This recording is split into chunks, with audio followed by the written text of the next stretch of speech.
and I've recruited at Phaser Point, everybody, an away team of space cadets to throw down here in the ready room with me for our first reactions to the third season of Star Trek Picard that dropped a premiere episode a couple of days ago. So I'm delighted to welcome, I can't remember their ranks, but I know their names. We've got the Rabbi, we've got Ian Diaz, and we've got Keith from Home Media Minefield too. So a nice lean crew to get into something, a much awaited big relaunch of a really big franchise, I think it's fair to say. I do think that Star Trek effectively relaunches with this, Rabbi. Okay, so a lot of people have said that, wait a minute, episode 1 of season 2 was also very, very, we're very optimistic there too. Yes. And I don't know where everybody else feels on the panel, but I think most people felt that kind of went south when it got into Star Trek Immigration. Kind of what came together towards the end, but nothing ever felt like Picard, right? The characters never felt like the ones from Next Generation, to me anyway. So the difference, I think, here, and you see it straight away, it's not just the member bearers, right? It's a authenticity to the characters. This feels like Riker. It feels like Picard. Right. Well, mate, it's more than that. It's not even that it never felt like TNG before. It didn't feel like Gene Roddenberry's universe. Yes, exactly. Exactly. I would say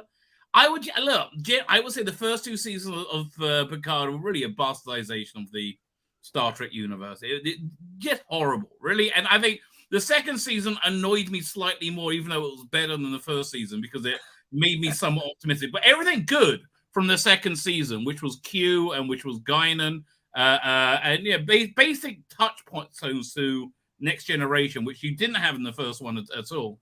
That all came from the head writer of this one. They basically got one person in the writers' room who saw Next Generation and liked it, and now he's running it. And the difference is night and day. I mean, it's led for me. Right. Well, you're breaking up a little. Your hailing frequencies are breaking up a little there, Rabbi. But I'm happy to say we are joined by another crew member. We've got Chris here from Cultivated Media too. So even more, hard. I think this is like a photon's torpedoes worth of views. We're going to fire. We're going to fire at this thing. So yeah, good to see you, mate. Glad you could make it too. I'm late. It's been a couple of days since this dropped. So this is the lay of the land. So a third season of the Star Trek spin-off show Picard has just begun. This show started all the way back in 2020 on CBS All Access. It's called CBS All Access. Created by Akiva Goldsman, Michael Chadbourne, the original sort of showrunner. They've had several since, and the writer Kirsten Bayer. And this third season was commissioned sort of off the back of those 2 seasons, which, as you described there, Rabbi, they were a shower of shit that basically no one liked. So the idea was that this was going to be a third and final run, but this time it's under the director, writer, and TV executive, Terry Matalas. And Matalas has come to Picard direct from 4 seasons of MacGyver, which I never saw, which apparently had quite an audience behind it. It did 4 seasons of 12 Monkeys as well. So both of those are sort of adaptations of other things too. But he's been around for a very long time. He'd written an episode of Enterprise back in 2003, and he lists Star Trek The Next Generation as his all-time favorite TV show. So he was appointed as the showrunner, the creative head of this third season. And quite quickly, I don't know if you noticed this, Keith, really quite quickly, Matalas was saying publicly that this was going to be something very, very different. It was, once he knew that he'd got this show, it was, okay, now this is going to be very, very different. This is going to be effectively a makeover. He was very public about it, wasn't he? Yeah, no, absolutely. And so far, so good. I mean, I would argue that the return to Star Trek, from my perspective, was absolutely Strange New Worlds. I still think that's knocked it out of the park in a way that even this first episode of Picard hasn't. But I'm optimistic at the moment. I think the difference there is that show still passed under a lot of people's radars because it was a lot of technically new characters and new situations. Even though it was another prequel, it was sort of still new. And so the people who dialed out, they had dialed out partly because of things that had been done to characters that they loved in the first place, hadn't they? So to go back to this, to go back to to this particular place in history and this particular character, because it's still retired Admiral Jean-Luc Picard is at the center of this, once again played by Patrick Stewart. But apart from that, it's pretty much all changed. When they start talking about things like this in this way, Chris, we're never certain as punters now, particularly in the jaded 21st century, how much to believe them or not, because hyperbole is hyperbole, isn't it? We've all done this dance several times over, even before the culture war. Oh yeah, well, it's I think even as I said last week that I'd been hearing good things about it from, well, we'd all heard good things about it from the same people, and I said I wasn't going to give my definitive answer until I saw it. I've seen it, and I put it up on Twitter, but I thought this was awesome, completely unexpected. I figured Star Trek, and especially The Next Generation, was dead, like completely dead. Yeah. And then I saw this. I was still skeptical up until I actually watched the episode. And what struck me first was, the three pillars or things that we had been fighting against are not present in this one. It's debatable, but I think objectively, this is a massive improvement over the two previous dumpster fires we'd had. Night and day. The wokeness is gone. I never thought that would go away, but I didn't see any of that in this episode. The writing is night and day. And you notice that especially with Patrick Stewart, even though he's 82, so he's playing Picard as 82-year-old. Well, I guess the character's over 100, but he's doing the best he can. But with proper dialogue, rather than that flowery whatever the hell he was doing for 2 years, he's actually given actual Captain Picard dialogue. He does seem a little bit checked out, but you see the difference there. Jonathan Frakes just falls right back into Riker. This should be called Star Trek Riker because he is the show. But yeah, so the writing is a lot better. Again, night and day over what we saw before. Few issues. It's still, I have issues with it, minor gripes, but we'll get into that later. But yeah, I agree with Keith that Strange New Worlds was the return to Star Trek. I think the return to form with Picard is a little bit stronger, but Strange New Worlds is awesome. I think the big difference though is with Picard, you have the characters played by the original actors. With Strange New Worlds, you have characters that are recast, although Strange New Worlds Ethan Peck, which is very much distinguished from the STD Ethan Peck, is the closest we've had to Spock since Leonard Nimoy. So I will give it that. But See, Chris, here's how I feel about it: is that when they go off to, and I love Strange New Worlds. You know, we've spoken about this. It was, and you saw me talk about it, and you watched it. So I do love that show. But when they went off to make that, when Secret Hideout went off to make that, people involved, when they Handbrake turned into that, it seemed like they were fleeing the scene of a crime almost, and and to start over, and this is now them going back and kind of tidying up after. It's as if there's been a party in some fucking mansion the night before. Everything's been trashed. There's been hookers in a car, got a better analogy in the pool. Than that. All the windows have been put through. Now they've gone back to tidy up. No, this wasn't a party, Dan. This was a big fat dude at a chili eating contest, and decided to eat all the chili, and then ate some chili that has gone off, and then had some tummy issues. Then decided to down a couple gallons of beer, and what we've seen is the result of the big chili eating dude getting into the porta potty. And not quite making it to the porta potty hole on time. That's what I would describe this mess as. It was a porta potty chili beer explosion. I will let you all.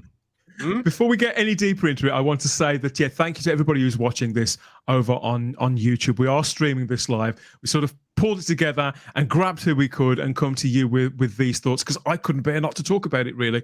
So happy to have you all here. We'll get into your comments too, but we're talking about the episode 1 of series 3 of Star Trek Picard. It's called The Next Generation, which, depending on who you are, you could think, oh, that's cheesy. I think it's really, really cute, really clever. And it's written by Terry Matalas and directed by Doug Arniakowski. There we are. I hope I got that right there, Doug. And so going round the table here, Ian, you watched this the other day. Big surprise. I didn't think you were going to watch it, but you have. So what brought you back? Was it the fact that everybody was talking about it and you heard the hype, so you wanted to have an opinion about it? Or did it reach you as well? Did you see the trailers and think, I can't not see this? Which one was it? Didn't want to watch it at all. I watched Dave Cullen basically do a review on it, and he said it was quite good. So based on what Dave Cullen said, because I really do like Dave Cullen, I think he's brilliant, I thought, let me just watch an episode. And I watched it, and I was mildly entertained. It was entertaining. But there are a lot of subtle things that was in there that I did not like. But I won't talk about it until we need to talk about it, and I'll tell you what I thought. We'll speak generally for the first half of the show. Then we'll do, because I think everybody's bound to have. Do you think it could be partly our age, Rabbi? The fact we've always got little niggles with something, because nothing's perfect, is it? I don't go into it looking for something perfect. I went into something that I wanted that to make me feel like I was watching Star Trek, right? Which is just, again, for the last 5 years in all our franchises, we haven't had that. Right? I really was excited by Discovery when it started. I like the new take on the Klingons. I'm like, why are we changing Klingons before? Who cares, right? I was up for it. Yeah, but too. It very quickly became clear that there was writing from a position of people who hated the ideals that Star Trek were based on, which is essentially, the Western world's, Judeo-Christian values. They just absolutely hated it, right? So this one, they seem to be okay with that, and everything fits into place from it. And from that, I honestly, I just think the culture war's over. I've been saying this a lot. I don't think it's over. We're going to get a lot of fallout. We heard there's going to be. We're talking about just before this awful not Cagney and Lacey, Starsky and Hutch reboot, right? Which is all female, and it just there's a Starsky and Hutch reboot. Yeah, I'm afraid so. All female Starsky and Hutch. It sounds like the log line is the worst you can imagine, right? I agree. I agree with you, Rabbi. I think that the culture war is dying as well. I don't think it's over, but I think it's dying. I think the very last thing, right? Exactly. But the very last thing we're ever going to get is an audible admission of that fact, or of defeat from those who've been pumping this crap into our screens. There's no apology. There's no admission that's going to say it never happened. It's never, ever, ever going to happen. All we're going to get is TV shows that we like not being messed with anymore, right? And hopefully our heroes back on screen looking and sounding, if not exactly as they were before, because this is 30 years ago we're talking about here, but a near enough approximation and a viable, authentic extension of those relationships and those dynamics that we all fell in love with on TV 30, 40 years ago. It's not a great deal to ask for, and it's not much to expect, is it, from people who are professional TV writers, directors, creatives. They get paid. I think as an audience in the last few years, Keith, it's as if we've been encouraged to treat it as if the people making this stuff are doing it as a favor to us, like they're some sort of hobbyists, but they get frigging paid. Yeah. No, I mean, no, definitely some of the writing in the first 2 seasons of Picard, quite frankly, was unforgivable. They were getting paid, and it was as if they were making it up as they went along, and it wasn't good. And I come from that point of view of being somebody that, going into those series, I never went in wanting to hate them. I actually was one of the proponents and defenders of this stuff, and went in with very high expectations, to the point that the first episode of season 2 of Picard, I actually thought was absolutely fantastic. I think a lot of us did. Chris was saying the same. Yeah, but then it didn't stick the landing at all. Did not stick the landing.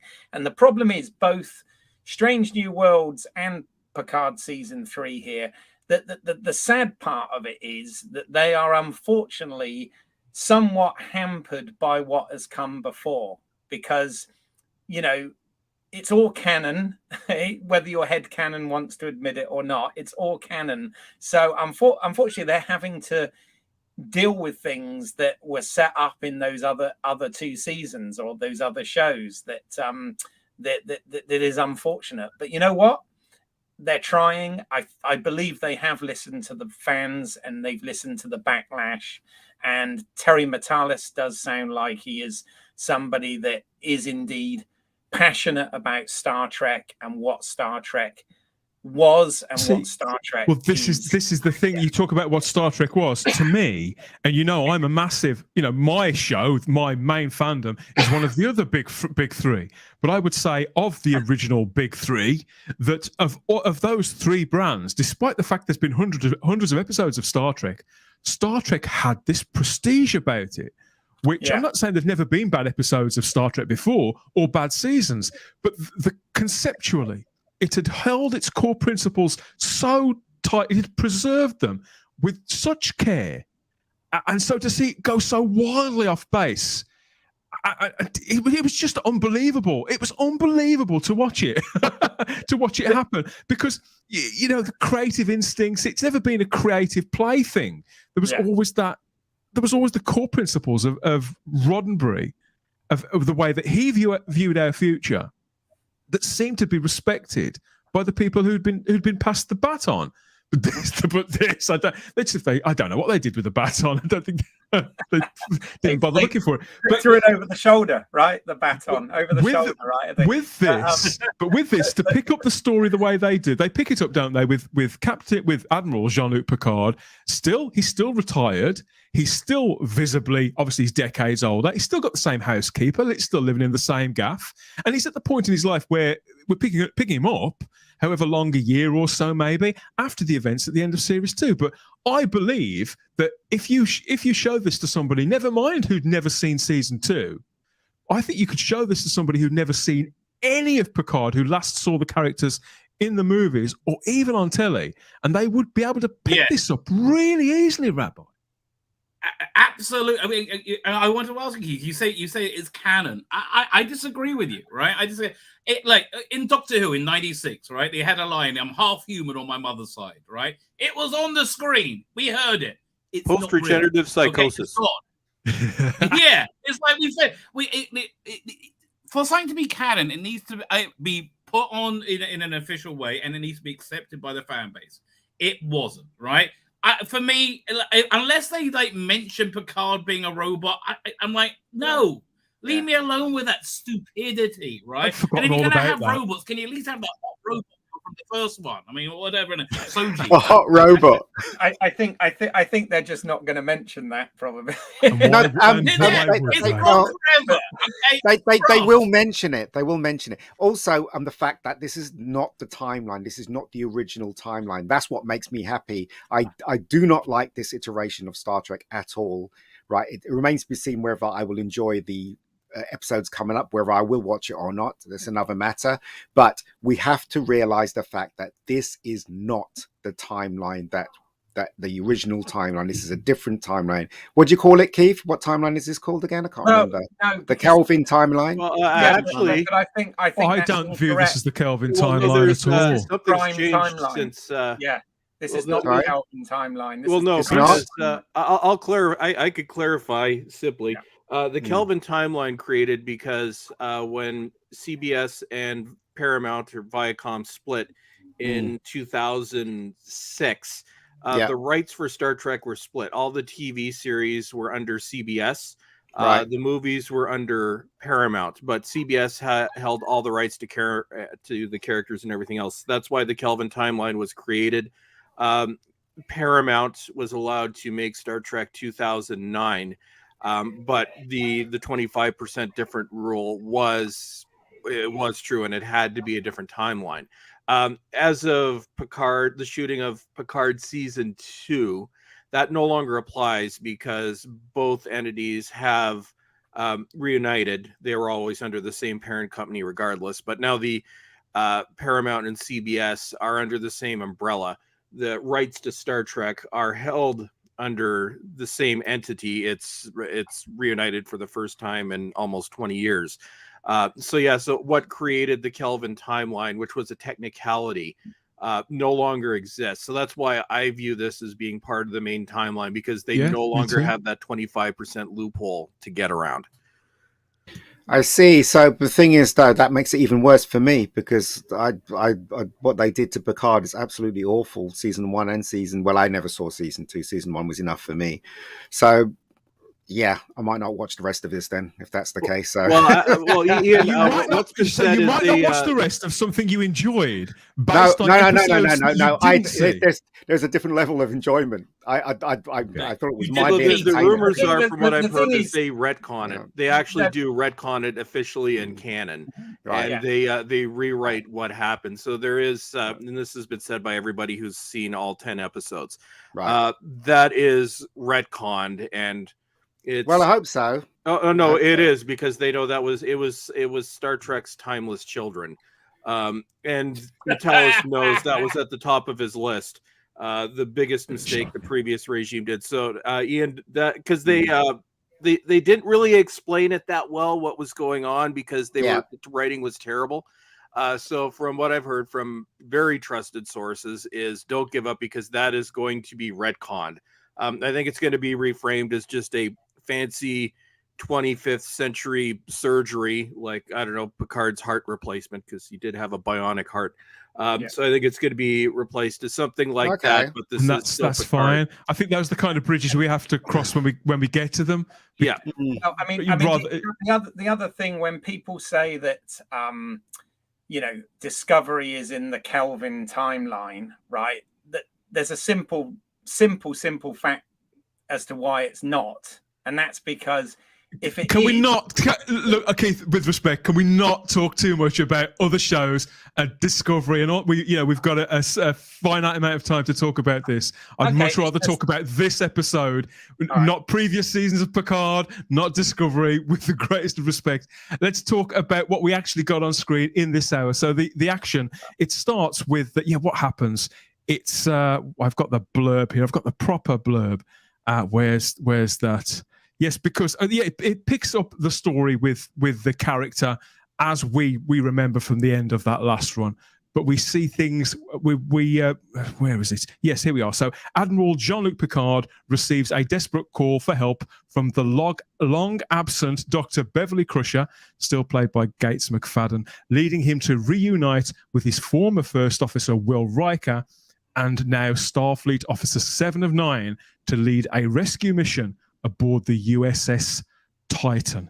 And we're promised that not only will all of the TNG regular actors be reappearing across these 10 episodes, but I gather we are going to get a proper full reunion, the kind that we didn't get in, for example, the Star Wars sequel trilogy. So Natalis is very aware of those punch the air moments that we're looking for in a production like this. Gates McFadden, back as Beverly Crusher. She was the first, the biggest, not surprise, we knew she was coming, but this is a character we haven't seen on screen for over 20 years. I think that she slipped effortlessly back into this character, and it was good to see her being formidable, but not appearing like she's been made over, like some sort of boss babe. This was the same character, the same woman. And because it was so nicely written, I felt that it was the same character, even though she didn't really say a great deal. Kevin Wrightsaw, hi Kev, he's watching in the live chat on YouTube and said, I really enjoyed the first episode. Seeing Beverly kick some ass was awesome, and I'm still crushing on Crusher too. Thanks for that, Kev. Great. She did look fantastic in it. She was convincing, and it's nice to see her back. So how do you think they handled this character?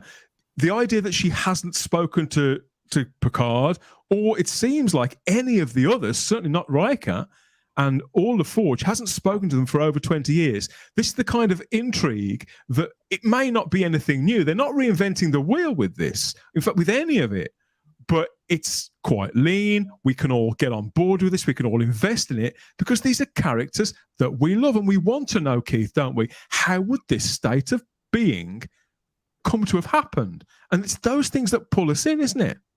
Yeah, no, absolutely. I mean, it's Gates, McFadden, and Beverly is someone that, you know, many have argued, her included, has been sort of somewhat overlooked as a character quite often. So the fact that we're sort of jumping off with this being centered around her as the catalyst is quite nice. So yeah, it was good to see Gates back, and a nice bit of action for her there at the beginning as well. So yeah, very cool. How about you, Ian? You know, seeing a character like this back on screen after all this time, played by the original actress. Did it give you? Because it gave me tingles from the start seeing it. No. You know, you all love it. That's great. I thought it was mine. I absolutely fucking loved this. I really did. But I personally, I thought it was mildly entertaining. I don't like the idea that our heroes are not heroes anymore. There are a lot of subtle. That's the message that you get from this. Well, if you let me explain. Okay. Well, so let's take the scene when Mrs. Feck, I can't remember her name. Who's that? Was that woman who he lives with? Who's that woman that goes Feck all the time? His housekeeper. What's her name again? Nobody can remember her name. What's her name? Laris. She played two different characters in the last series, so I can't remember which one she's. Do you remember that? Do you remember that time when he was near the fire and he was sitting there, a roaring fire in the background, and she was going to him, you know, oh, you have to go back, you have to rescue Beverly, you have to, you know, do this, and because that's what you are and stuff like that. I just thought to myself, doesn't that dialogue belong to Picard? Why is she saying it? If you go back, Picard has always been... No. Picard has always been a strong character, right? Always knows what he wants to do, always moving forward, no matter what. Okay, right? That dialogue belongs to Picard. He should be saying to her, look, I've got to go and rescue Beverly. I've got to go. This is who I am. This is what he's supposed to be saying to her, right? Because that's what heroes do, right? But have you not noticed? No, hold on, let me finish. Have you not noticed that the hero aspect of the male characters have been dumbed down? You got Beverly with a big gun shooting people in the beginning. You got 709 saying, you know, telling off Picard. You've got the girls. Like that's the wrong. I think that's irrelevant. Let me finish. I think you're far too hung up on the sexism angle. No, wait a moment. You got to let me finish here. All the female characters achieved their goal. Who's the red lady? She found that through Google, like, you know, wherever the computer is. What's her name? What you call it? As I said, right, the male characters have been dumbed down, right? And I didn't like that. I wanted to see Picard back. And Riker's definitely there, though. I love Riker in this, especially when he thumped that I can't remember that young fella. He smacked that young fella in the face. I thought, yeah, that's definitely Riker. But it's just Picard. You know, he's just not Picard, in my opinion. He's the only very old. Really. I know he's very old. Still, and I know the impression I got that would slap you if the impression. No, but what I'm saying, the impression, is a strong person. The impression that I get. The impression that I get is that it's not as if he doesn't think that Beverly's in danger and needs help in. It's the fact that is he the right person to do something about it? That shouldn't even come into question, Dan, rather than Riker or something like that. He's Picard. This is, look, it doesn't matter what age he is. He's at a very different point in his life now. It doesn't matter. It doesn't matter. He's Picard, right? He's Picard. He's a hero. He'll go where angels don't tread. That's his character. That's what I'm saying. I don't think it was fear that was stopping him. No, I mean, that's the thing. If it was fear that was saying that stopping him move forward, but no, it's I don't think that too. I don't think that at all. It's not his housekeeper; it's his girlfriend, wife, and it seemed like a very authentic conversation that they had because, like, he was moving off with her, he was going off on a new chapter in his life, and she and he was prepared to commit to her, right? That was where the character was. Well, I hear what you say, but I don't see it. I don't see it that way. I don't see it that way at all. That dialogue belonged to Picard. I have another view. Belonged to Picard. I'm sorry, but because he's 80 doesn't mean to say inside he's changed, right? No, but I don't think that dialogue was anti, heroic. I always cause trouble on these streams. No, I think Ian, that- dude, I think that we love conversation you, would have man. been- This I is think that actually this is a Sorry. good thing because people on our side of the former now dying argument, we're always accused of echoing what each other says and being in lockstep. So no, Ian, don't change. Chris, No, I feel that dialogue would have been exactly the same. For example, he had 2 housekeepers originally. Say the woman had died, the guy had survived, or say it was another character that was sat there. I believe that dialogue would have been exactly the same, whichever character he was talking to. I don't think it was think anything to do with gender at all. well, no, I think with the Lars thing, Nothing at all. I have a feeling, even though it hasn't been stated, I have a feeling they're married. Yeah. And I think that's one of the few things Metalis carried over from the poop party, which does make sense. Because that was one thing that, Picard's been in little relationships. It was hinted at Insurrection he was going to get in a relationship with Space Lady, and then that was never mentioned again. But I think one thing here, which is something that we haven't seen in Star Trek except for Strange New Worlds, which has been absent from the first 2 seasons, dare we not mention that, and that other venereal disease show. But the one thing that we haven't seen is actual character development. And I'm actually fine if this goes either way, if this is Picard as he's over 100 years old. What, in the show? But what I would like to see, I'd be fine with that. But another thing that this could be is we could be seeing actual character development where Picard has lost himself in the last 30 years and he's traumatized by what he was forced to go through.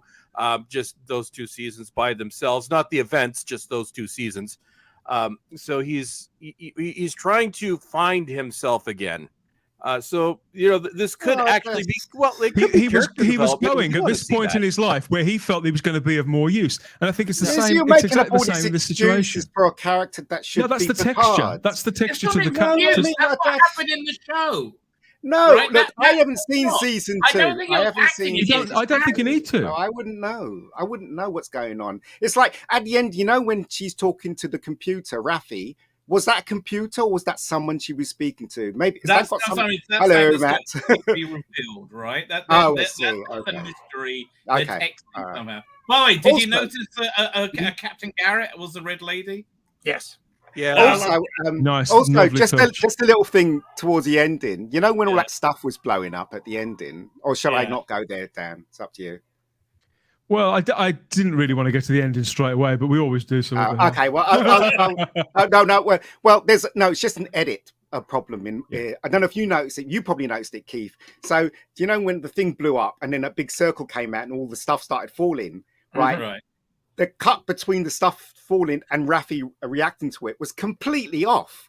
It was like a couple of seconds later, and then she was like reacting to it when we saw it. Was just really badly edited. I was sitting there going, "Oh my god!" I don't edit notice I would things fire like the that. editor. No, I saw that. I interpreted it as maybe she's in shock there for a second, where she's Right, literally maybe. she's frozen and trying to Still didn't make process any what's sense, going on, though. and then I don't know. Maybe I'm seeing too much into it. Maybe that's what it is. But I tell you one thing: I am a product of these people putting all that crap into our shows. I'm a product of that. Yeah, That's why maybe. No, I agree with Maybe that. I am seeing too much. I think if you're seeing sexism in dialogue like that and scenes like that, particularly you talked about the situation with Seven. I found 7 of 9 largely unrecognizable. Sorry. I found 7 of 9 largely unrecognizable as a character over the last couple of seasons in this. Coming to her again in this series, in this one episode, not only did there seem a really valid reason for her to be there, it seemed like a natural progression of her character from Voyager to now. And again, I felt that you don't need to have seen earlier seasons of Picard to get on board with this, to see the character as recognizably Seven. I think Jerry Ryan seemed so invested in what she was doing and so connected to the material. And considering she's never been on screen with Jonathan Frakes before, I thought that chemistry was fantastic as well. And how because obviously they get aboard the Titan, don't they? But they're not there officially. They're pretending to be there officially. They've got their uniforms, they've got their insignias, they blag their way aboard, and she works out that things are not as they appear to be, as they are making out right away, but she doesn't give them away. And again, I thought that was really nicely played, nicely written. PICARD, isn't it? But then, you anticipate during that entire scene with that horrible new captain, wonderful new creation that they've got in there. I'll talk about him later on. So there was that, but you know that when she gets them alone, that they're going to have to explain to her what's going on and why. So when they get into that sort of ready room, and she says, look, you two need to tell me exactly what's going on now, or I'm going to throw you out an airlock or whatever else. I just thought that Jerry Ryan, I think that's the best acting I've ever seen from that woman. And that whole scene, I was kind of on the edge of my seat, just on the dialogue and what was invested there. I just thought it was absolutely wonderful. I could spend hours raving about this episode. I thought it was brilliant. I really did. All ends up, all the characters, very, very gradually from those initial scenes back at his chateau. And seeing him going off to that new life, to pairing back up with Riker in his flat cap there, like a proper Yorkshireman, Keith. I think every Yorkshireman's got like 6 or 7 of those. So it just all felt so right, and very, very gradually. And it's a mixture of things, because I know music and atmosphere and production design all feeds in there too. But very, very gradually, I felt this sort of whole magical spell sort of being conjured up as a result of this program, and I was being swept away back to the Star Trek specifically the Star Trek that I grew up with The Next Generation from 87 onwards. I thought this was absolutely brilliant, and obviously we've got another 9 episodes of this to go, so there's a lot left to see, and potentially a lot of hurdles to either leap or smash through, Chris. But speaking as an old Star Trek fan, all the parts are here, all moving together the way that they should, and I'm sure there are problems with the direction, and I'm sure there are some bum lines here and there. But I felt it was pacey. I felt that everybody who was there had a reason to be there, so there's no fat on it, and it looks incredible. Yeah, I just think that the heroes should be heroes, and the Picard and Riker, they turn up at the ship, and the guy says to him, "Oh, you made them follow you, didn't you?" Blah blah blah. So they kind of failed in their mission. They kind of didn't. But the female characters, they seem to have achieved what they were trying to achieve in that episode. And as I said, right, I'm a product of what they've been doing in our TV shows and our films, and it's hard for me not to see it now. Do you know what I mean? I mean, you're fans, right? And maybe sometimes being a huge fan of something can blind you to what's really going on. But I don't know what to say. I enjoyed it, but I didn't, if you know what I mean. I still see the stuff in it. Yeah, and 7 of 9 belongs in that chair. She belongs in Starfleet, and the character would have grown at this point. I feel, Rabbi. This is a natural extension. It's too bad we can't see her because she's so bad. Yeah, exactly. Actually, I think I can. One of the reasons why our perspective is a little different than Ian's. Well, no, because you haven't watched what's happened over the past few seasons or the past 2 seasons. I think it's because we have, and we actually saw firsthand how far this show and all these characters had fallen into something that's completely unrecognizable. So I think part of it is also because we've seen this shift where it's night and day, where they are back to playing their characters. And I do agree with Ian on one thing. It is sad that we all look at these things now, because say had all that stuff not happened and we were just jumping from, Star Trek ended in 1994, none of the movies never happened, and now we're picking it up 29 years later, we wouldn't even be asking these questions. Exactly. But I have faith in I do have faith that that's not what they're trying to do here. What it seems to be, and what's been rumored, and what I think is fairly obvious, is I think Terry Matalas being a fan of the show. Like, I've been a fan of Star Trek longer than I was a fan of that British show I won't mention by name. But he is one of us. He's, TNG was his favorite show. He's worked on Voyager. I believe he did some work on DS9 as well, and Enterprise. He is a fan. I think he is just as disgusted as we are, perhaps even more disgusted. That's the impression that I get too. Happened. And I think he's gone in with a list of things that need to be fixed. And yes, Picard being a robot is at the top of the list of things that he had to be very creative to fix, but apparently he has fixed it. But at the same time, he does kind of have to, you can't really ignore those 2 seasons as much as you want to because they are canon. So I think he's trying to sidestep that and just explain away things as quickly as possible. But I'm almost on the other side of the argument now. Oh, hell has frozen over. It's I didn't read too much into it because I think we've all followed Seven's journey over the years as well, and I think this does say something about her.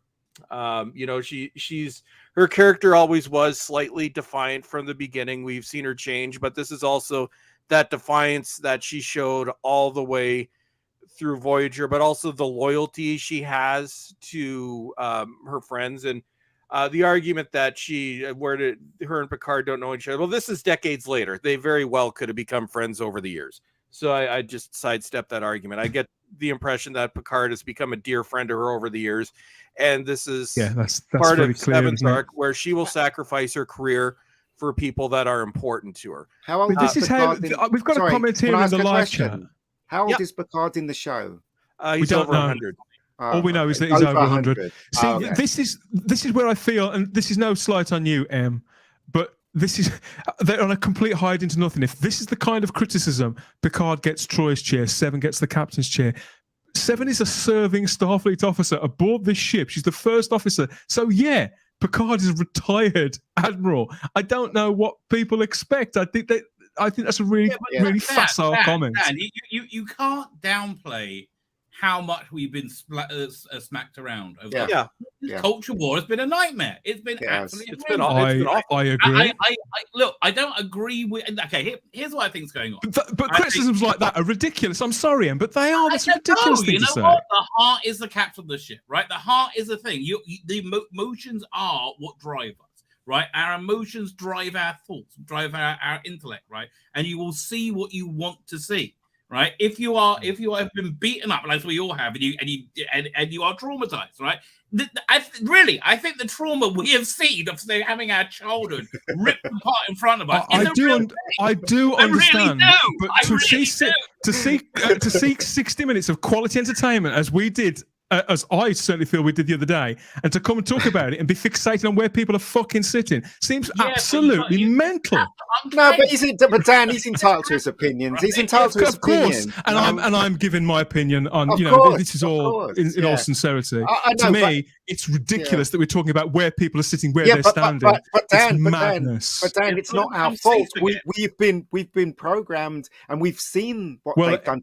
Then it's up to people. Who have still got some sort of capable of reaching a rational place in their heads. No, that's the point. They made us freaking crazy. Exactly. Right? Exactly. There is some of that. There's that we are, and I think to a certain extent we were red pilled, and many of us have been black pilled on certain things. Yeah. I think, and especially those of us that have covered it on YouTube, we researched this and looked into it a lot more than say the general public. And I did this stuff for 5 years, so I can understand this. Like I'm viewing it for somehow. I can understand it too, but I'm not going to let it go. I can't let it go unchallenged. Otherwise, we're going to get absolutely nowhere, and we'll be having the same conversation in 10 weeks' time. Oh yeah, and I think we need to. And this is one thing, but I think the perspective is we're programmed to see these things because for years we would see these things as we'd see them play out in a very different way. But I think, and I think I agree more with Dan on this. I think it's more our conditioning in terms of seeing these things.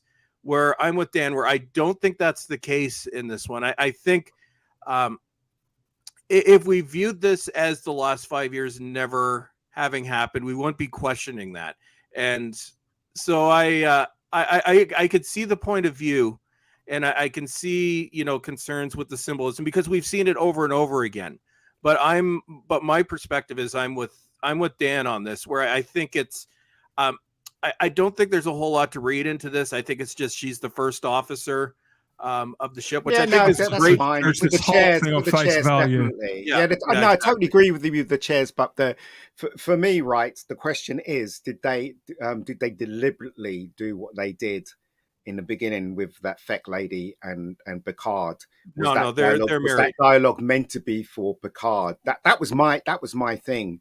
And If I they're not can actually see married, they've them made that deliberately commitment. doing that. I can see them deliberately because they've done it. They've done that in the past, right? So that's what spoils it for me, right? It's such a shame because I really want to enjoy this, you know. Well, here's another question, though. Ian, Why is Sorry, Keith. could it be that what attracts Picard to her? It could be that she thinks very much like he does. So I'm wondering. So I think an argument could be made for that as well. Yeah, where, I don't mind. This is what he sees in her. Okay, Keith. Sorry, Keith. What were you saying? No, to be fair, Ian, if you didn't watch, the previous seasons, Right. there is a lot of nuance to the relationship with Laris. You, if you hadn't watched it, you wouldn't pick up. I obviously didn't. So, yeah. So I take your point coming into it cold. Think Alfred and Batman. But I think that is one of the carryovers from the previous two seasons that they have had to address, and they did properly flesh that out in the other seasons. So yeah. There was a moment or two. I mean, I say there's so many good things about this. It seems a shame not to talk about them. Yeah, obviously the things. As I said, nothing about this really reinvents the wheel. It's the whole idea. It's the kind of Butch and Sundance kind of thing. The teacher and the master. It's the one last mission kind of thing. One last heist to pull off, and things we've seen Star Trek do several times. But we haven't seen it done for a while, and certainly done with this kind of lightness of touch and with real characters. We've got there was mentions of Geordie LaForge quite a few times in this. I know he's going to appear sooner rather than later, and we met his daughter in this too, didn't we? So this is Sydney LaForge, Sydney Crash LaForge, played by Ashley Sharp Chestnut. And I just thought this was a lovely moment. Is that her name? That's LeVar Burton's actual daughter. Oh, sorry. Really? Again? The actress is LeVar Burton's actual. Oh, daughter. No, she's not. Not this one. The other daughter that comes in it is going to be played by his real daughter, but not this one. I was told that this one was his daughter. Well, he's got 2 kids. Okay, never mind. Yeah, there's another one that will come in a later episode, which is his real life daughter. I mean, no disrespect. I was so grateful she didn't turn around and say she was gay. I was so grateful. That scene was very similar to one we saw in, was it Star Trek Generations, where Sulu's daughter is aboard the Enterprise. I think so. Yeah, we've seen that before. But I liked it before. It was 30 years ago. I like it again. It's just all those little things that just reassure me that I'm watching Star Trek again. And like I say, she was nothing silly left her lips like that. She just seems like a really nice person who's must be good at what she's done, otherwise she wouldn't be sitting there. The way that they look at her when they recognize her, I don't know. It felt like legacy. It felt like Star Trek. It's one of the new characters. Michelle. We talked about Michelle Hurd already, haven't we? Back as Raffi, she's the only one of the supporting cast that sort of is drizzled all the way through this, and that's an actress that I like playing a character that I never really have. But again, I feel that if you're somebody who hasn't seen Picard before and you see this woman doing whatever she's doing undercover here, I don't think you necessarily have to have seen her anyway. And at least the character fulfills a clear function within this story. And we see a beginning, a middle, and an end to it. And if somebody's going to be undercover, figuring all this out and getting this sort of inside track on events that the main cast can't, then it may as well be her, particularly if she's under contract. So whilst I'm still not sold, I still don't particularly like this character. I think it's going to take quite a while to get to a place where I will. I can see why I thought she was used quite effectively too. And so, and because Michelle Hurd's always been good, I've seen her in lots of things before she's in Picard, I'm quite happy that she's still there. If they kind of rework the character a little, I don't know. And that stuff with the red lady. Yeah, they kind of, what I thought they did that was quite good there is they kind of subverted the expectation of what we knew from the previous 2 seasons. So, Yeah, it's nice. Yeah. she starts off in a bar, and we think she's drunk, and we think she's she's going on about how she split up with her girlfriend and blah blah blah. But then we realize, oh, actually she's undercover, and that was all a ruse. So yeah, I never thought that was going to happen to her at I all. just I knew she wasn't drunk. I knew she wasn't under influence of drugs because of what they do today. I just knew it, and then suddenly, no, she isn't. So it wasn't a surprise to me at all. I don't know if this. Can I just say? I don't know if this is Terry. Actually, Terry Metalis here. I'm going to take it as face value that it is. Thank you, Terry, for a great hour's worth of entertainment, and I'm really looking forward to the rest of the series. But Rafi's story is connected to Beverly's story, so I gathered that they would sort of come together at some point later. Because it just feels competent. It feels really well written. It feels like everybody is there for a purpose. And yes, that's fine by me. And these little Easter eggs like Rachel Garrett, I haven't got encyclopedic knowledge of Star Trek, but Keith, I recognise the name. And, yes. and there were lots of little things that I clocked in this. Oh, I know that from somewhere. That planet that they mention, I know I've seen that somewhere. I've heard that somewhere. And I don't need to rush straight to some sort of online, a Wikipedia to look it up. But I'll probably watch this again and maybe I'll remember. Maybe I will have to look it up. You know what? What can I say? I'm middle-aged. But, the fact that they're there for me to enjoy. If I don't enjoy them at the moment, I can enjoy the broader drama, but they're there for me to go back to and pick up at a later date. And in fact, that very screen we have here, don't think I didn't see this, Terry, because I did see this. We get a look at later models of the Enterprise. That's the Enterprise F. And Voyager were there on that screen. Beautifully. I mean, the design work in this series, from the layouts on computer screens and the touch screens. I think Michael Okuda's back on this. Michael and Denise Okuda, is it? Oh, really? They're back on this, and you could so tell it was beautiful. Because I'm looking at some of the comments. Is it him? You never looks know. like it. It looks like it. He says we didn't initially borrow that moment from Generations. When we came up with Geordie's daughter in the writings room, we hadn't thought about the Enterprise B moment. Is that him? It looks like it. Put it this way, it's a valid answer. It is. So, it makes sense. Well done, Terry. But there was, and also, well, while you're here, Terry, he's saying it is him. He's saying it's him. Okay. But in that case, while you're here, mate, the other thing that I noticed about this, and I'm wondering if this is going to be subverted as well, because proper subversion. He says it's me. He says it's me. In the comment, it says it's him. Photos or it didn't happen. That's what the kids say. But the other thing that's got me thinking about it, though, Ian, is, and I expected, in fact, I'm amazed you haven't mentioned this so far, is, and this got me thinking back to one of the Star Trek movies too, is this character played by Ed, let me get the actor's name right, Ed Spielers, who was in Wolf Hall, Outlander, and Downton Abbey. I recognise him from. Where is? I've got a picture of Ed here. So he plays this new character.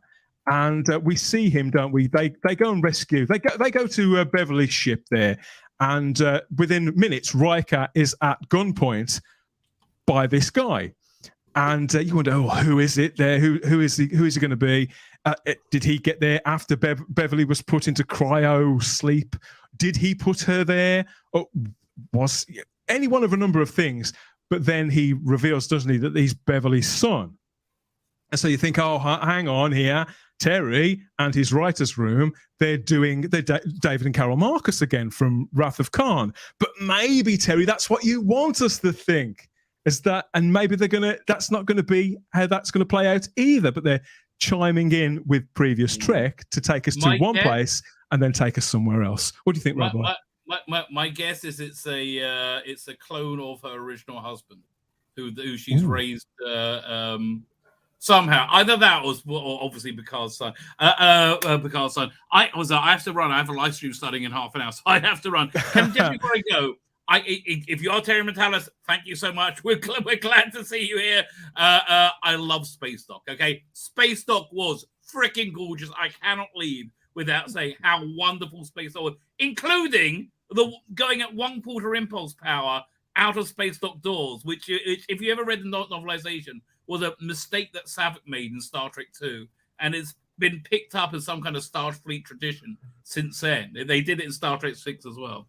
But yeah, it's just, I mean, the sheer love of Star Trek, I think just pours out of this, really. And that's why I'm quite forgiving of it. If there's nothing that I've had to forgive it for. He says Space Dock is his favourite too, apparently. If this is Terry. Terry, you know what you do. I have to run. Thank you so much for having me on, okay? Have a good day. Chief. Cheers. Thanks for coming, Rabbi. Good to see you, mate. Star Trek 3 was his favourite. There you go. I love Star Trek 3. Star Trek 3 is my favourite. That was kind of a mixture of best movie ever, 2, wasn't it? It was kind of a mixture of 3 and 2. What they did. Yeah. Well, look at the way it begins in the 25th century. Yes. Yeah. In the we haven't talked about the music cues either. Great. The score is fantastic. This harkens back to everything. Like I had Star Trek 2-3 vibes all over the place. And one of the and one of the things that has been a criticism, which some people said, which I actually really like, is they say it's dark. I'm like, no, visually it looks like Star Trek 2 and 3, which Ian and I have done live streams on this before. It is. Agree. Not just that, Chris. If you think about it, any time that they got traditionally money to Star Trek, the very first thing they did was take the lights down. It happened in Star Trek Generations, because TV was back then. It was, even shows like TNG were quite cheap and they were kind of pumped out, and so they just didn't have the money for more subtle lighting. That's the impression I get. Yeah, and it was also that they needed because televisions were much smaller back then. They needed to make sure that people could see everything on the screen. So shows were more brightly lit back then. I hadn't thought of that. Just want to say, any chance of an interview, Terry? I know you've got a busy Come on the show. Of months. I know you've got a busy couple of months, but we're in Britain here, as you can probably tell by my accent, apart from my good friend in Canada here. So Hello. Any chance of an interview, let me know if I can have your email or something like that. This guy is Picard's son. That's my guess, says Matt. And of course, that's what we're supposed to think, isn't it, Terry? That's what we're supposed to think. And that's more seeds of intrigue planted, which for us, it's got a sort of coziness. But there are people probably watching this who don't know those movies inside out, and therefore they won't. So I think there's something for everybody here, Chris. I really do. Yeah, well, no, my view is I think it is. Now this is speculating. I think it is Picard's son, because I think one of the carryovers from the first 2 seasons that I think is, and this has been a carryover since Star Trek Generations, where one of Picard's greatest regrets is, he is the last of his line when his brother and nephew are killed in a fire, which I thought was a real downer for Generations, but that's the movie had some problems. But no, I think Terry says he's going to run because he wants us to be honest. We're being honest. You get 100% honest opinions here, my friend. Promise just look at Ian. He's our what do we call him? We love you, man. But no, I think that. But one of the Picard's character arcs, which has gone on since Generations, and is one of the things that I actually did agree with in the first 2 seasons. Is his family had been very important to him, and we get the idea that the Picard line goes back centuries, and one of his biggest regrets was, I'm too old, I can't have kids, which is one of the things that I liked about the first 2 seasons. So what I would, and this is just the way I'd like to see it play out, is if this is indeed, because Patrick Stewart is 82, this could very well be the last time we see Picard on screen. One of what became his defining character arcs, sadly, after the original series, was the fact that this is the end of the line. Even when he's giving his speech to Starfleet Academy, he says, "I am the last of the Picards." So I would love to see it where this is his son, which is different than Kirk and Carol Marcus, because it's made very clear, and I think Terry said this too, Kirk knew about his son. And we also know that Beverly Crusher disappeared. So my summation, and I could be wrong, is she disappeared because she did have a son. She didn't want Picard to know about it, although that would make him about 20. I think he does look a little bit older than 20. But my hope is this is Picard's son, and we can leave the character on an up note where it's okay. Your family line is passed on. You can retire into the sunset now. That's my interpretation. I could be wrong, but or maybe my hope. I had a Thank theory God. about the age thing, because I thought the same thing. I thought, hold on, so if this is his son, but it's been since the end of Nemesis, then obviously he'd only be like sort of 21 years old, and this actor is sort of in his mid-30s or whatever. But then I thought, and I don't know whether this works at all, because I don't have encyclopedic knowledge of all of Next Generation, but season 2 of Next Gen, which would have been 35 years ago, whatever, Dr. Crusher disappears for a season and is replaced by Dr. Pulaski. Yeah.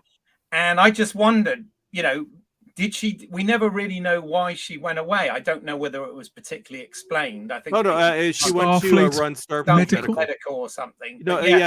She went to run Starfleet Medical, and Reality Gates McFadden was sadly fired for a year for reasons which are still unclear. But no, she was she went to be head of Starfleet Medical for a year. Right. No, because I just wondered whether she may have had that son in that time. You know what I mean? She left because he would be older, would he not? And he'd be the right age then. No, that would in the timeline that would make him about 40. No, it wouldn't. Okay, just roughly in my head. So we're looking at about 20 years now from the end of Nemesis. Oh, maybe. Yeah. Maybe. We know from Nemesis and Generations there have been several years. My guess would be maybe about, and this is my guess, maybe about 10 years between Nemesis and Generation. Well, actually, no, it'd be about 8 if you want to go in actual time. We're looking at 94 to 2002. Then about another 8 years, give or take, on Enterprise. Yeah, no, he'd be close to our age. So I don't think. Yeah, I don't see that happening, and I don't see Crusher having kept a child a secret. It could be. It's intriguing, Chris. It's intriguing. Yeah, it is intriguing. I love the look of. I mean, regardless of the lighting, I at the end of the day, Star Trek is still it's a happy place and a cozy place. So when I was saying that about the lighting earlier on, I kind of understand why people feel that way about it. Really, I like it, but I do feel again with this that there's been a problem since the new set of Star Trek shows that have been back in production, because we've got prequels where the tech looks significantly more advanced than shows that are set 100 years later in the same timeline. Everybody can see that inconsistency, that incongruity is very, very obvious. In this, again, I feel the production design has been sensitively looked at again and taken convincingly forward from anything that we've seen before, but in a very sort of warm way. These layouts, the way it's all sort of it's all like a scoop, isn't it? On the bridge. Oh, I just love little things like that. I just love it all. It feels like a natural extension. It feels, it just feels like TNG again. And although we haven't met we don't know any of these crew members' names, I don't think, unless I missed it, because there was a lot in that episode. I was very taken with Captain Liam Shaw. I do like grumpy bastards in my entertainment. This is why I love Capaldi's Doctor when other people don't. And that actor, this is Todd Stashwick, who plays Captain Liam Shaw. What a great impact he made in only a few scenes, really. All that snarling, the indignation. Ian, he's another stereotype, but when they're that well played, I feel that one doesn't notice or one doesn't care. That was another problem I had when they were having lunch with him. I mean, PICARD saved the world. He saved the Earth from the Borg. He saved the universe. And yet this guy is talking a lot of bollocks in front of him about pew pew and how he destroyed things. He destroyed a ship and all that nonsense. And none of that makes any sense to me at all. He's got to have a reason why he says that. Maybe there is a reson. We'll find out why he hates them so much. Do you know what I mean? So we've all met people like that. We've all met people like that at work. How can I put this? I think some of us are sort of mavericks in the workplace. Other people like to do things by the book, and I think it's as simple a clash as that, really. He's Dr. House. Although I haven't seen it, but I think in Dave Cullen's video, he intimates that there is actually, it will be revealed later. He actually does have reason to despise Picard. My guess is maybe he had a father that was killed at Wolf 359 or something like that. Or his relatives were killed by the Borgs, and because he was Locutus, wasn't he? At one point. As you remember, Sisko hates Picard too for the same reason. So. Yeah. I understand. Yeah. I did not know she was fired that year. So talk about bits of Star Trek trivia there. It was. You could there's videos on this, and it would take up an entire stream to explain. But behind the scenes, the first year of Star Trek was an absolute disaster. They had 31 different producers on the show that year. Yeah. As much as we love Gene Roddenberry, he was an absolute nightmare when he was running the show, which is why when he stepped back, that's when it got good. Love the man, but his theories or his ideas just did not work on TNG. But the idea was she was fired, and the rumor, a lot of it has to do, she was butting heads with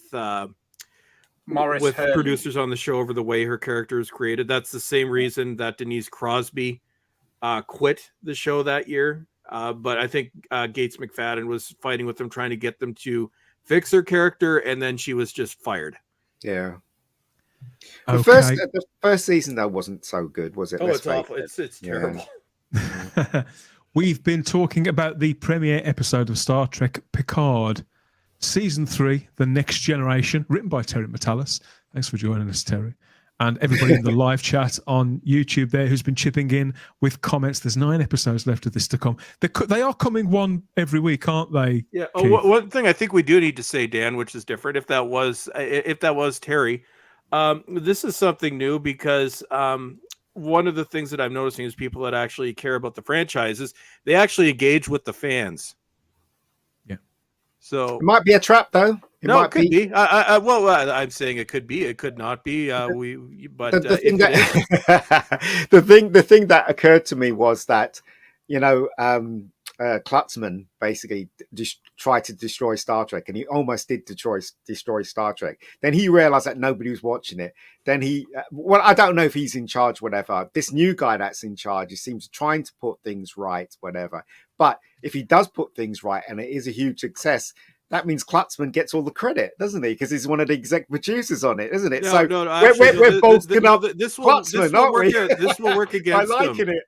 Well, dude. This will. That's what people are saying. Oh, this will work against him because the powers that be at Paramount know that Klutzman has absolutely nothing to do with this, and he had very little to do with Strange New Worlds. So they could see, okay, Klutzman, this is what happened when you were in charge, and we know what happened when he was in charge, and this is what happens when you're not in charge. And I would say, no, honestly, like we need another. And you could say what you want about Rick Berman. Yes, he stayed on too long, but no, Rick Berman gave us the Star Trek. But he apologized, didn't he? Yeah, Rick Berman apologized. Rick Berman, Ira Stephen Bear, Michael Pillar. Yeah. Terry, if that indeed was you, at least I love what you're doing, sir. Keep it up. And if this is the way it's going, then yes, give this gentleman control of the franchise. And I think we got sidetracked, but the one question I didn't get a chance to answer because Ian got grumpy. I love you, dude. But no, the one thing that I did want to say, an earlier question was, is this a turnaround point?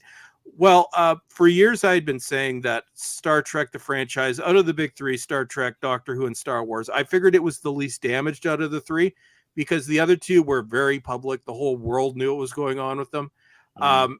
Nobody watched Star Trek Discovery to this point. Most people still don't even know it exists. It never made its way into the public consciousness.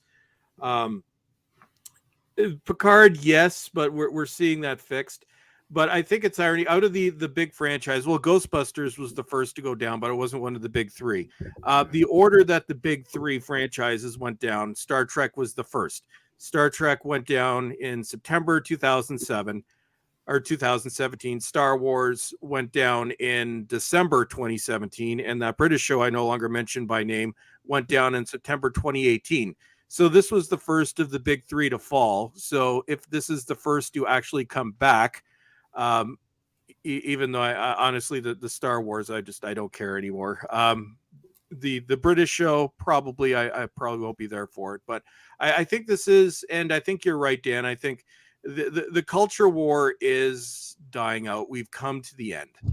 I think Paramount needs this to be. Is it Paramount that owns? Yeah. It's Paramount. They need it to be a hit, because if they have any chance of making another feature film, this needs to work big time. Do you know what I mean? And quite frankly, I'm still, I'm still out with this. I'm still wondering whether I should watch my friend. We need a naysayer. I don't know. I'll see. I probably will watch the next one, but unfortunately, I was just mildly entertained on this one. I wasn't wowed like you guys, but that's just me, right? It's the same thing, and I will never come back to the British show. I don't see myself ever being a fan of that again, so I can identify with you. But Dan, make Ian keep coming, because we need a counter argument. Because we haven't fallen out. Don't worry. No. And this is proof that we're not an echo chamber. Yeah. I mean, the thing about this with me, am I wowed? It depends on what level you mean wowed, Keith. I mean, I am. As I said, I feel that a lot of this is reassuringly, cozily Star Trek. Mm-hmm. I feel that everything that they're doing is, and this is no slight on Terry or the writers' room, actually it's pure, fundamental, good, solid storytelling that pulls us in, holds us for an hour, and then lets us go with that little thing in your head. I'm looking forward to Friday. I really want to see where that goes. I don't think they've reinvented the wheel here, but I think what they've done is shown and reassured that firstly, it's possible to make good Star Trek still, which and you're right, Keith. We saw that with Strange New Worlds up to a point, but more tangibly and more affecting for people of our generation, it's possible to retrieve these characters from the mire, to dust them down, and hopefully take them somewhere and leave them at a place that we are going to find appropriate. And so we've got 9 episodes left, Keith. What are your hopes for what's to come? What are those things in the back of your head that you're thinking, I'd like to see this, I'd like to see that? And what are the things that are you looking forward to most about this Thursday's upcoming episode? I'm thinking Friday in the UK. I'm looking forward. They kind of left it in a bit of a cliffhanger, so I'm of course looking forward to sort of seeing what that is and what that's all about. I just hope that, and I think it is from what we've learned with Terry Matalas and the way this has been done. This 10 episodes was figured out ahead of time. It wasn't like made up as it went along, and I think as a result we're going to get a really satisfactory send off to this crew. I do think we're going to see all of the crew together on the Enterprise F before the end of this season is up. I think that's where it's headed, but I also want to be totally surprised. I don't really, speculation is one thing, which is nice, and hopes and whatever, but I really do just want to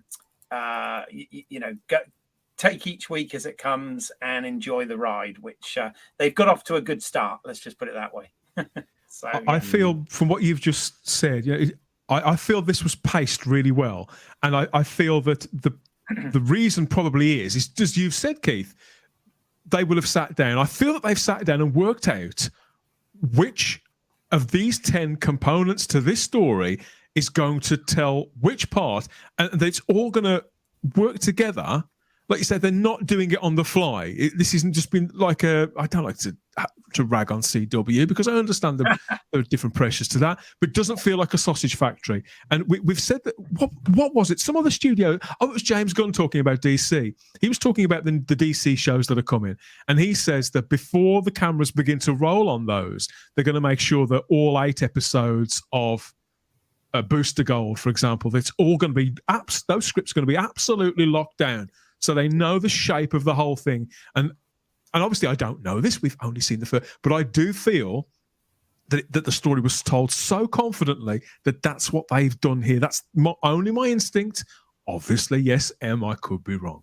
But that's how I feel at the moment. And I hope I'm not going to get let down, obviously. And if it does go off the rails, I'd like to think that I will be able to be objective and admit so. But yeah, so stay tuned for that. Please like the video, subscribe to the channel, hit the cloister bell.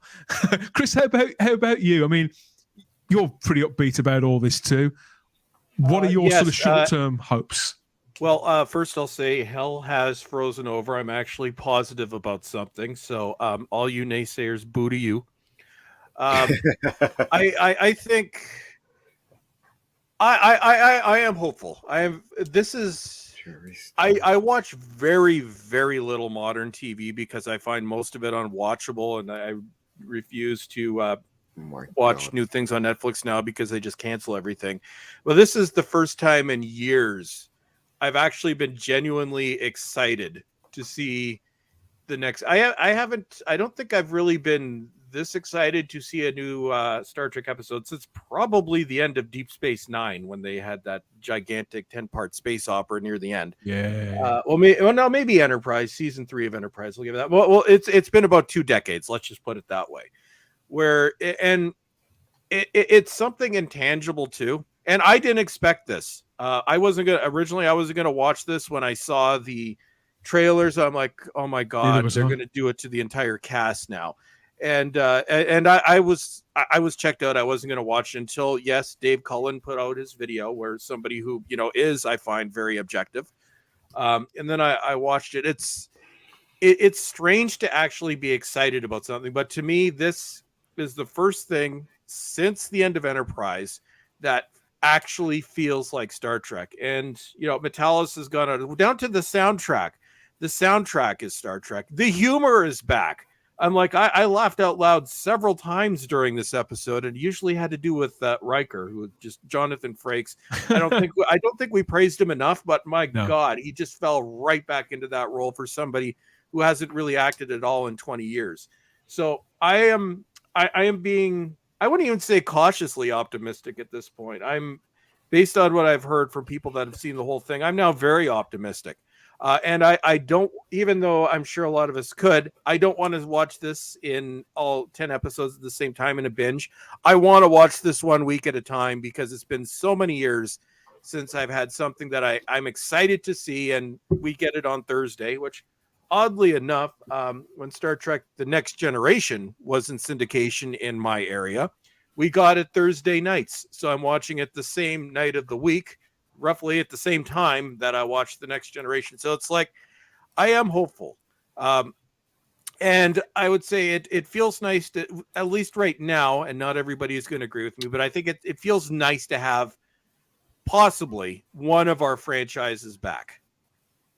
And we never thought this would happen. And again, it could go completely sideways, but for right now, for myself, I'm happy where it is. I can't believe that it is where it is. And I'm already looking forward to, as soon as I get back from work on Thursday, take my puppy out for her business, and then I'm watching episode 2.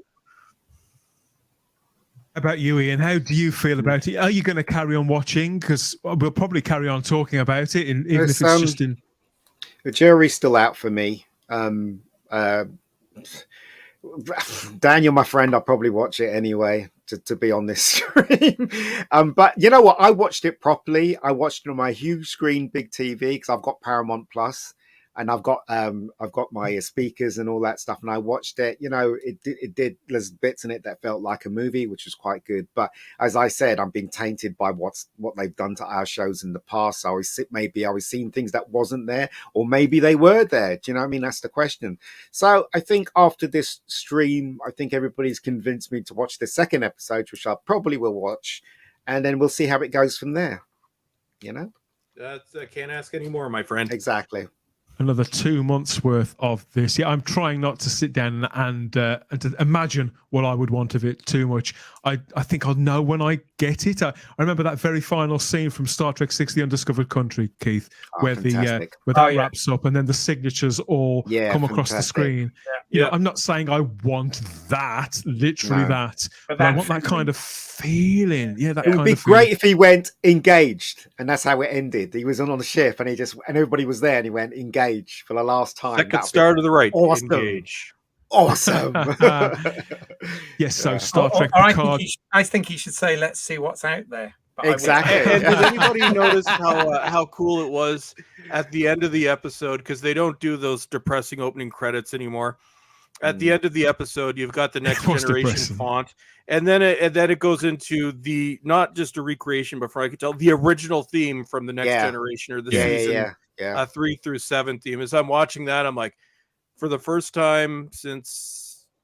But they had the theme to First Contact at the end, and in the end credits, didn't they? The theme to First Contact, which is absolutely Jerry Goldsmith's best, one of the Jerry Goldsmith's best. And as they're leaving Space Dock, they had it was a reworking, but it was the theme from Star Trek 3. Yes, I'm like, yes, it was. It was. Like this. James Horner. Sorry, go ahead. Go ahead, Ian. I must say though, so I remember what I watched this, okay, and then immediately I put Star Trek 3 on. Right, I'm serious. I put Star Trek 3 on my Blu-ray. Yeah, right? I can see. And but I didn't watch all of it. I was just watching bits, and I came across the space dock thing where they were stealing the Enterprise. And you know what? Seriously, the Star Trek's 3 effects, even though they were models, was so much better than the one in this show. Everything looked so computerized. It looked beautiful, I got to admit, and it's the scene where it was going through the space dock thing was very dark and loads of lights and stuff like that. But there was something about seeing a model, especially in a huge screen and in Blu-ray and in beautiful color, that just brought me back to when I was watching that in the cinema. Watching this was okay, but watching Star Trek 3 and that model go through those doors, I often feel exactly the same. I didn't so much with this, but I often feel similar. And I do wonder. Was rerun twice. I do wonder if a lot of it is like pure warm fuzzies of it all. But no, I think the ideal way is like a mixture of models and CGI. Yeah, it's what I think as well. Say. Yeah, I think CGI should complement. You know, if they use a model, it should complement the model. But the thing is, there's something about something tangible, something that's there, that's been filmed, and it's real. It's right in front of the camera. That for me, that's so much better than actually watching something that's created in a computer. You know, I don't know. There's something about CGI that's kind of, I don't know, mate. I'm just maybe talking rubbish. I don't know. I'll stop there. Sorry, carry on.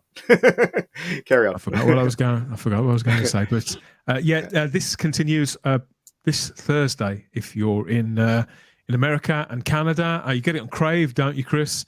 So you can get episode 2 from Thursday. We get it in the UK on Friday on Amazon Prime. So I'll be watching it Friday night and expect more coverage of Star Trek Picard Season 3.